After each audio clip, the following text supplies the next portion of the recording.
We're here with Laura Berger, who is the reigning Miss Los Angeles County. You can tell she's reigning because she's wearing much more interesting headgear than I am. Good thing you can't see me. Laura, thank you for being with our Rotary E-Club today. Thanks for having me. This is great. So you are the reigning Miss California, and that's under the Miss America umbrella. So tell us a little, please, about the Miss America process and why it exists. Well, I am the reigning Miss LA County, so I think you had said Miss California. Oh, I'm sorry. Aiming, we'll see. Should have been, maybe. But okay. The nice thing about being under the Miss America umbrella is that it incorporates all the local and state programs into a nonprofit organization. And Miss America is the largest scholarship provider for women in the world, which is wonderful, and I've been able to really take advantage of some of those benefits. So the scholarships that I've earned, even though I went to a private college, it didn't pay for my entire tuition, but it certainly helped to make ends meet a lot of times. And it also has one of the strongest cultural histories of any event in the United States. I think Miss America is the 5th longest running telecast of any event, so I think that has a lot of cultural significance. And to be a part of that history, it's really remarkable. It's an honor. It's one of the few scholarship programs that is almost as long as what Rotary's been doing with scholarships. So it's a good comparison. It's true. Uh-huh. So when I misspoke, that actually sets me up to ask the question. You're Miss Los Angeles County, Correct. and Miss California is the next logical step, but how is it broken down? What was your personal journey through this process? Where did you start? Well, I actually started out a few years back. I was 16 years old, and the impetus that pushed me into this program was my love for performing the piano, and that is the talent that I've continued to compete with throughout my years of competing. And what got me involved was just looking for more performance opportunities. I was in high school, I was going in a million directions, I was writing college applications and taking AP classes, and I said, I really need an artistic outlet. And so I found it, and I competed in the California's Outstanding Teen program. And that also started allowing me to see what the Miss program was like. And when I saw that, and the women on the Miss California stage became role models for me as a teenager, that's what sort of encouraged me to get involved as a Miss contestant. And I stuck around for the scholarships, I'll tell you that. That really helped out in college, as I mentioned.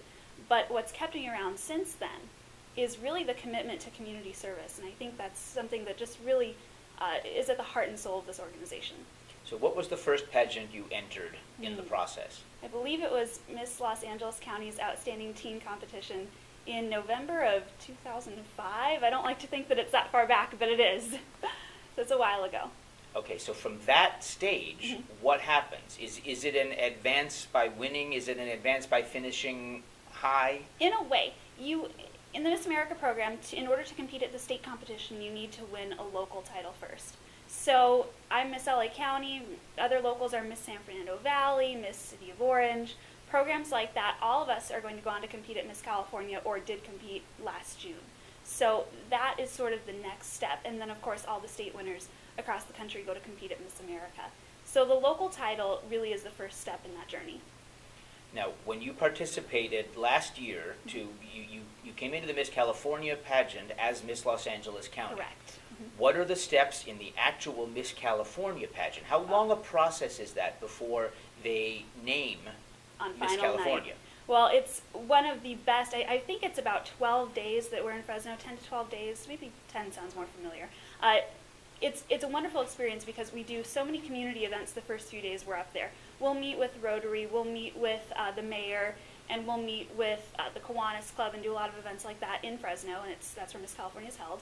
And one of the nice things about that is that you're so welcomed by that community. They really embrace us, and they really make it easy for us to find our home in Fresno, which is wonderful. But in those first few days, we're stuck in rehearsals, long nights in the theater till 11:30 at night, back up in the morning, downstairs for breakfast by 7 in the morning. So it's tiring. And then Wednesday night, our final competition is on a Saturday, but the Tuesday night, I believe now we have 4 nights of preliminaries. So we'll have preliminary competition Tuesday through Friday, and each girl will compete in something different on those evenings. So, for example, when I competed as Miss LA County, I believe on Tuesday night I competed in evening gown, Wednesday night I competed in talent, Thursday I think was swimsuit, and Friday was the smallest portion, which was onstage question. So just that little brief interview on stage. And earlier in the week, we'd all participated in our 10-minute interviews with the judges on different days as well. So all of those scores add up, and that gives the judges their top 12 that recompete on Saturday night for the title of Miss California. Now, the top 12 out of how many into that process? I believe this year we had 59. It's a huge, California has really been growing, and that's one of the things that's so important too, is the more locals we can develop around the state. Those are just more communities that we can bring into our program and get involved. How much do you do at the stage of rehearsal together, rehearsing things that the contestants will do together on stage as opposed to rehearsing your own portion?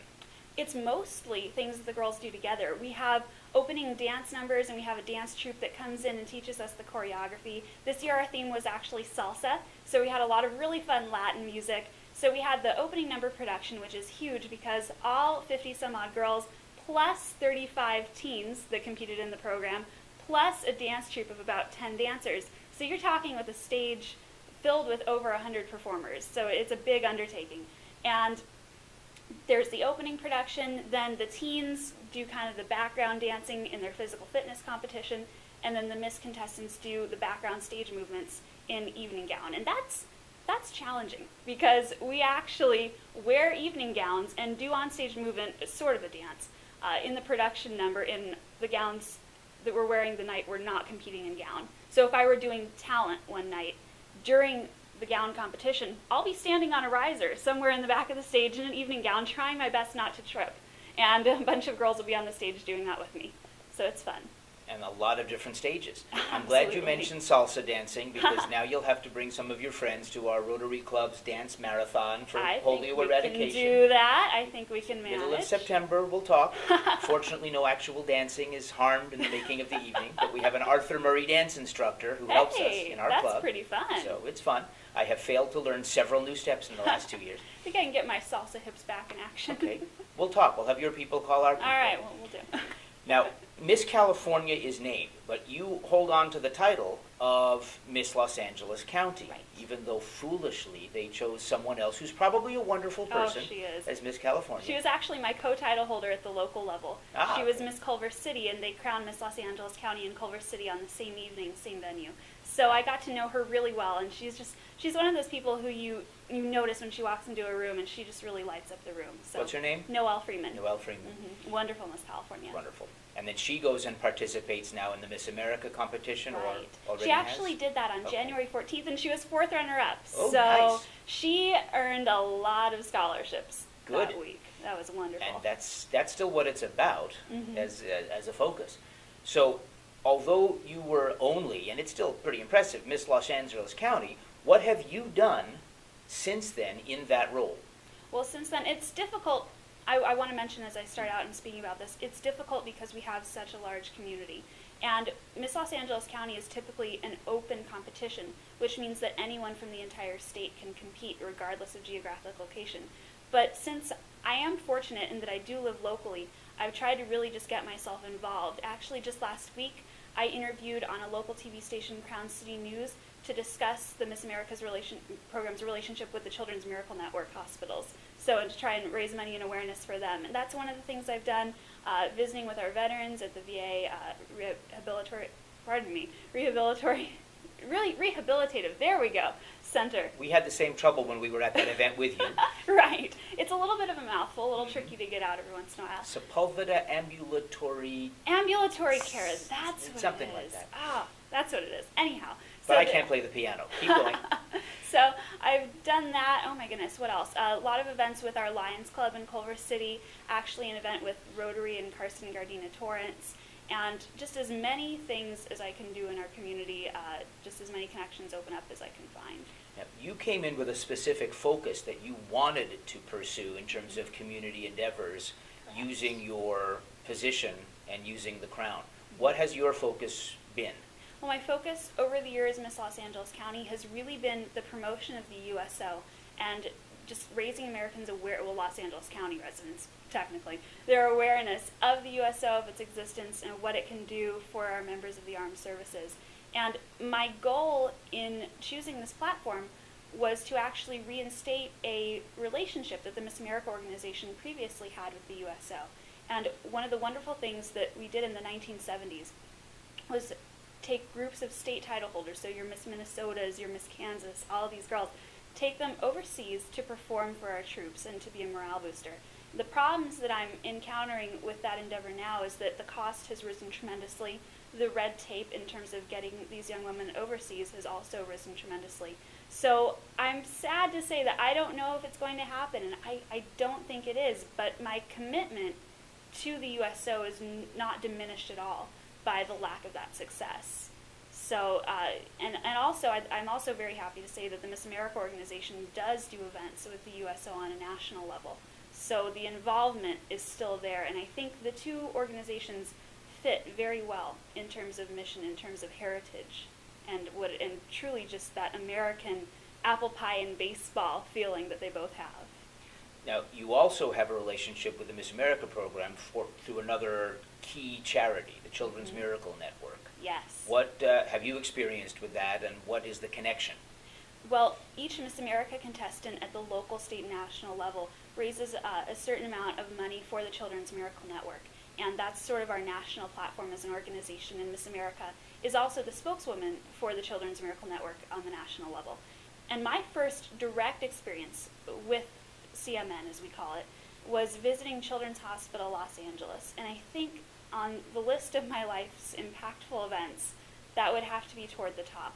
Because one of the most defining moments for me was walking into the NICU unit, the NICU, and seeing these babies who are born premature, oftentimes with many birth defects, things like that give them challenges starting off in life.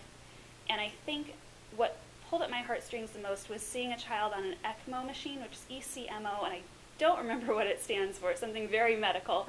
And what that machine does, and the nurse that I was walking with didn't tell me at first what it does, because I don't think she wanted to scare me. And what it does is it actually is inserted somewhere right around here on the baby's chest, and it takes out all of the blood and oxygenates it in an external lung and pumps it back in. So it acts as an external lung and heart for these children. And it takes the very highest risk of mortality, those with an 80% mortality rate in terms of these infants, and it changes that to an 80% success rate. So that reversal to me, it just really struck me. And that's why I've been so committed to the Children's Miracle Network. What does the Children's Miracle Network specifically do? It is an organization that has a national reach, and it raises money for local children's hospitals in each area. So, for example, in Los Angeles, the money that's raised here will get funneled toward Children's Hospital Los Angeles. In Orange County, it'll go toward Shock Hospital in the city of Orange. So it allows money to be funneled locally through these charities. For whatever the Children's Hospital needs to keep itself going. And speaking of those needs, they're very specific and they're very unique. And a couple of little things that I picked up when I was at Children's Hospital LA, I wanted to bring these here to share with you. This is a diaper that would be worn by a 24-week-old baby, born 3 months premature. So if you can see that, it fits in the palm of my hand. And I have pretty big hands. I have piano hands. And they're just so tiny. It's a miracle that they can save a baby's life at this age and that they even need this product in the first place. And the other thing is a tiny blood pressure cuff that I can fit around my index finger. And it's so small, again, for an infant that's born at 24 weeks, 3 months premature. And so when you just hold these things in your hand, you realize and you think to yourself, my word, they can actually save the life of a child like this. And that's so impactful. That really is what brings it home. And these are great little tools, too, if I'm doing a fundraiser, that I can have someone hold those in their hand and they can see quite tangibly the work that a children's hospital can do. And focusing so specifically on a specific item, for example, what one malaria net, which costs one little thing, can do, which we talk about in Rotary. Sure. What the 2 drops of polio vaccine, 60 cents, way. and being able to hold that in your hand and understand it. The size 1 diapers, I think, are 40 cents. So what I'll try to get people to do is sponsor 25 of those or 15, and the same with the blood pressure cuffs, which I think are $1.08. So a prescribed number gets you a prescribed amount. It's a really good way to make that fundraising successful. And very tangible. So did you have a chance to interact while you were at the hospital with some of the older children who weren't in the ICU? I did. I remember this one little girl, she was about 9 years old, and she had, I don't remember what her condition was, but she could not leave the pressurized room that she was in. And so we communicated through double pane glass, and I remember kind of using not advanced sign language to her. I thought her balloons were so pretty, and she was saying, can you write something down for me? And so I said, sure, I'll write something down, and I wrote out an autograph for her and sent it in with her family member. So I really remember that, and those are just, you learn to communicate in different ways when you have different people with different challenges that you encounter. So that really taught me how to communicate without words, and I'm a public speaker and I've done debate, so it's difficult for me to communicate without words. But that was an experience I'll never forget. You had, we were watching you have a similar but different experience interacting with the veterans. Yes. At the Sepulveda ambulance. I'm not going to say it again. It's tripped us both out. At the event we both were at recently Yes. with our Rotary Club. What was that interaction? How were you were obviously enjoying it. So were they. What was going on? Well, I think one of the things that I love about veterans is the stories that they can tell us. And that day I met a gentleman who had served under General Patton at the Battle of the Bulge. And he said, I've got 8 bullet holes in me. And he started telling me his war stories. And I think maybe the reason that I enjoy it so much is because I love to listen. And I think to be a good communicator, you first have to learn to listen. And that's something that I hope that I've done. And I love history. And that's part of it. He was so shocked that I knew who General Patton was, and that I knew that the Battle of the Bulge was in World War II, and I knew all these different things. And he opened up to me. And I think part of it, too, is the crown can seem intimidating to some people, but I think to people like children and to veterans, it's something of a welcoming beacon. And saying, I can go up to this person, I have an excuse to talk to them. And so then they can tell me their stories. And part of it, too, is just being able and willing to listen and showing, even just in the way I look at someone, even just the way that I think one of the best good communication practices is to just use your eyes like this, and I'll kind of overemphasize it now so we can see it on our camera. But to overemphasize the eyes and to really just give a lot of nonverbal reassurances in communication. And I think that's something that allows someone to come up and talk to someone and maybe, talk about more than they otherwise would have. Now, you are holding on to this crown officially for not too much longer. Not too much longer. Just it's in the next couple of weeks, I know. February 25th. Wow. Yes. Okay. So what happens next for you? What are your next plans? Not that this is your entire life, but what's next? Well, I have a couple of irons in the fire. I just finished taking the LSAT on Saturday, so that was very stressful. I'm glad it's behind me, but I think I did okay. And I'll be applying to law schools right about now. I submitted my first application last night. And in terms of what's next for me in pageants, I think I might give it one more go. I'll find one last local and hopefully compete at Miss California again. And I technically have 2 years left in the program until I age out, and aging out is a term that we use when a girl reaches the age limit because it's between 17 and 24, because that focuses on collegiate women. And so I have 2 years left, but I think I'll give it one more shot, see what maybe will happen. After getting your first year of law school under your belt, your new talent can be suing someone while playing the piano. That might be, I don't think anyone's ever done that before. That's that what might be I'm pretty thinking. unique. That's what I'm thinking. I didn't do any pageants when I was in law school. I recommend UCLA Law School. I really think you should apply there. That's the application I just submitted last night. Yes. So, okay. and I was thinking as I was sitting on traffic in the 101 thinking, UCLA, do I really want to? But no, it's a wonderful school. I love their research program, and I'm a research nerd. A lot of people don't guess that by looking at me, but I love to sit there on my SPSS computer program and see when my hypotheses match up, and so it would be fun to pursue So that. hypotheses, no trouble. Ambulatory, we Big have trouble. to fight with. Okay, We absolutely that's why you're do. going to law school and not med school. That's perfect. Oh, yeah, I would be a disaster in med school. I actually wanted to be a doctor when I was younger, but I took biology in high school, and I think that had something to do with it. I didn't exactly love dissections. No, it doesn't work. No. You'd rather pick apart a case argument than Yes, a person. frog or a person. Yes, exactly. Yeah. So one last question, and it's a bit of a trick question. I Uh-oh. wish we had a piano in this room, but we don't. But if you were asked to sit down right now and play one thing, or if you were asked what the one thing you'd pick for your next competition, what piece would you play? Well, the piece that I'm learning right now, and if we had a piano, I'm confident that it would be good enough that I could show it to you, is actually Hungarian Rhapsody No. 2 by Franz Liszt. And the reason that this piece connects to me, and the reason that I'm choosing it to learn, is because it encompasses what I feel is the story of my family. I'm actually Hungarian by descent, and some of my family members escaped from Hungary during the Revolution of 1956, before the fall of the Berlin Wall.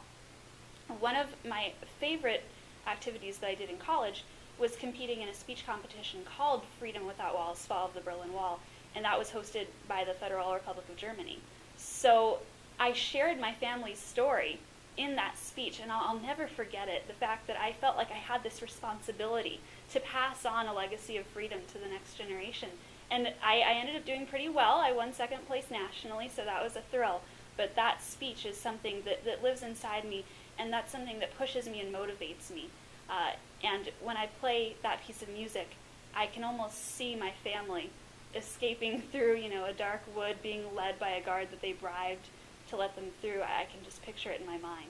And so it resonates to me at a very personal level.